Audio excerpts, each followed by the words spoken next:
speaking of future Hall of Famers, the Niners have or could have Myles Garrett requested a trade, wants out of Cleveland. Been 8 years. He tried really hard. He's 29 years old. He's going to turn 30 soon. Probably would take a couple first-round picks to get him. We think is worth it. My thing for Myles Garrett is I get his age.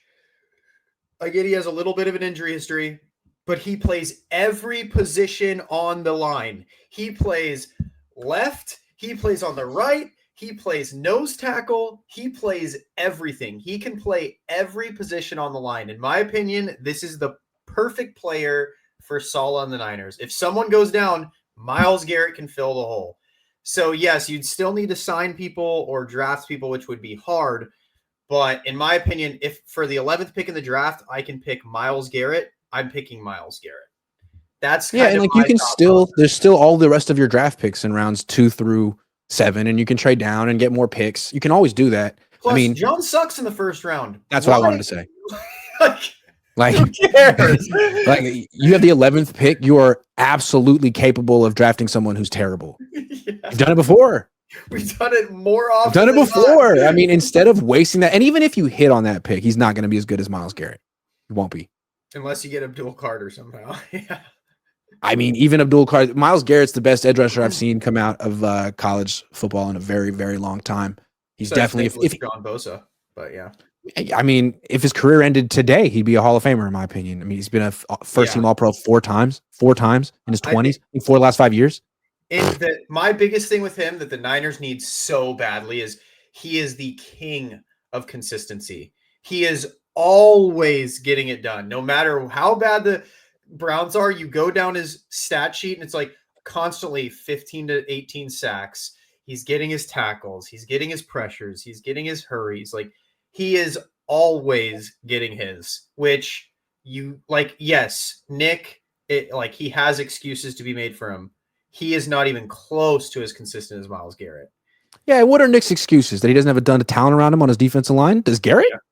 Yeah, exactly. You know?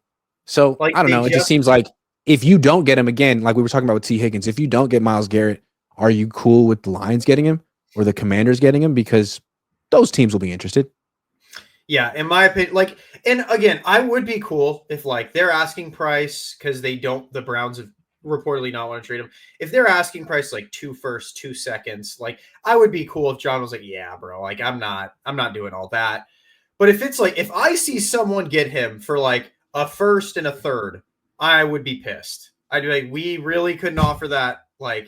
So yes, I would offer. And it puts a lot of pressure on the player the Niners draft the 11th pick. It's like, all right, man, see what you got. Yeah. You're the guy they didn't want to trade, huh? You're the 49ers Jonathan Kuminga, huh? Okay. That's right. Yeah. That's okay. My thing there is depending on the price, definitely have a lid. I don't want to trade 2 firsts, 2 seconds, and a third. That's obviously too much. He's 29. That's too much. If he was 25, then we'd have a different conversation. I'd say trade Nick for him, but yeah, I think you have to, right? Who's better that you can get possibly? Patrick Mahomes. Right. How many players in the NFL are better than Myles Garrett? Few quarterbacks. And I'd push for Max Crosby. Try for him too. Yeah. Throw everything at the wall and see what sticks. Because what you can't do is miss on this first round pick. And at least if you trade it for Max Crosby or Myles Garrett, you're guaranteeing that you're not missing on this first round pick. No one would blame you. If you missed on Trey Lance, you missed on Kinlaw, don't know about Pearsall, can't miss on this. Yeah. Could you imagine they trade for Myles Garrett, right? And they do what? First, third, fifth, the typical. And they get Myles Garrett. And then he just randomly gets hurt. No one would blame John. Oh, what a stupid use of the pick. Some people might, but the heavy majority would be it was Myles Garrett. You kind of had to. You had to make that.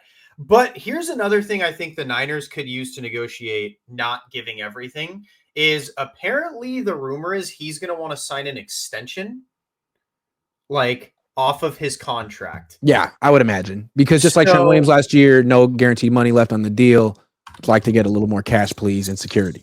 So I think that's also why the Browns don't necessarily want to trade him because they know they're going to get stiffed. because every team's gonna be like, bro, I'm not trading you 2 firsts and a second for the right to give Garrett an extension. Hey, all the better news for the 49ers. So if Purdy wants to mess around and not, what they could, or whatever, forget Purdy. What they could do, trade a first and a third for Garrett after extending Kittle, extend Garrett, and go to Purdy and be like, you know what? The funniest thing happened. We had the money. We swear to God. And we were planning to give it to you. But we met Myles Garrett on the way over here, and ipso facto, he has it, and we don't have. Sorry. You know what's hilarious about this too is the amount of Niners players vocally saying, "Let's get Myles Garrett," is also another, like, it's not a slap in the face to Purdy, but it is funny. Like, while he's trying to get paid, they're like, "Get Myles Garrett, please, bring him here, bring him here." George is saying Myles come, Fred's saying Myles come. So even if he did come and you can't get paid because that, you can't be mad because your entire team's happy. Like, your whole team wants this dude on the team. I love it too. Like when you talk about this idea with fans, they're like, "Nah, man, we don't want Myles Garrett. We need the picks." It's like, But if the Niners were to make this trade, super fan number one over here, would be so happy. You would buy his jersey. Come on. His profile pic would be Myles Garrett, Nick Bosa, some AI hugging and like holding a Super Bowl trophy. And they'd be like, it's so easy to say don't make the trade when you think they're not going to make the trade. But once it happens, it's like, you know what? Screw it. Dude, this is the best day of my life. If we got Myles Garrett, we automatically have the best defensive line in football. We don't even need a D tackle. You could move. I mean, you'd need to get a couple run pluggers, but you can get those guys, and then boom. Yeah, like you're easily. Could you imagine we get Myles Garrett, sign DJ Jones and Nick Bosa? What are you going to do if you're a quarterback? You stare down the barrel, and that's what you see. You're going to throw screens all freaking day. Joseph Ernberg says, trade Purdy and a pick for Myles and start Tanner. I'd rather never start him. You know what? I'm open-minded to Tanner Mordecai. Let me look at Tanner Mordecai's. Trade Purdy and a pick for Myles. Sign Zach Wilson, Fields, Darnold, Daniel Jones, and draft a guy. All right, here's what we know about Tanner Mordecai. Big Tanner, big Teasy, okay? Through 1,200 passes in college, he's experienced.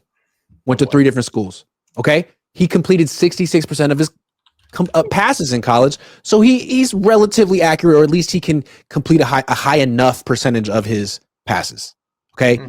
Interception percentage in college, 2.1, fairly average, so he's not an interception machine. And the kicker, Wisconsin, final year of school, 90 rushing attempts, 300 yards, 4 touchdowns. He's got a little bit of wheels on him. He's got some wheels. I liked him in the preseason. I thought he had a little bit more juice on his passes than Purdy. He might be better than Brock Purdy. Did I say that out loud? I can't wait for the Tanner Mordecai experience. I want to see it. I need it. Like, wait, he played against – has Tanner played in a regular season game for us or no? No. Now, if he had played, they might have won those games without Purdy last year, but, they didn't want to see him shine. I mean, I would for sure trade Purdy for Myles Garrett, but no doubt. Could you imagine? Do you think the Browns would want that? Maybe they want someone like Purdy to be the face of their organization.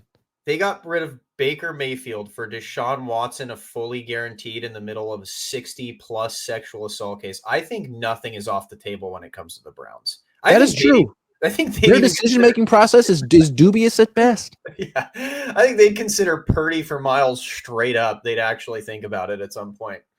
Like, they need a quarterback. So that actually might not be hey, what would you guys think if we offered you Purdy and a pick? They might actually consider it. Purdy and a pick. I like it. Why not?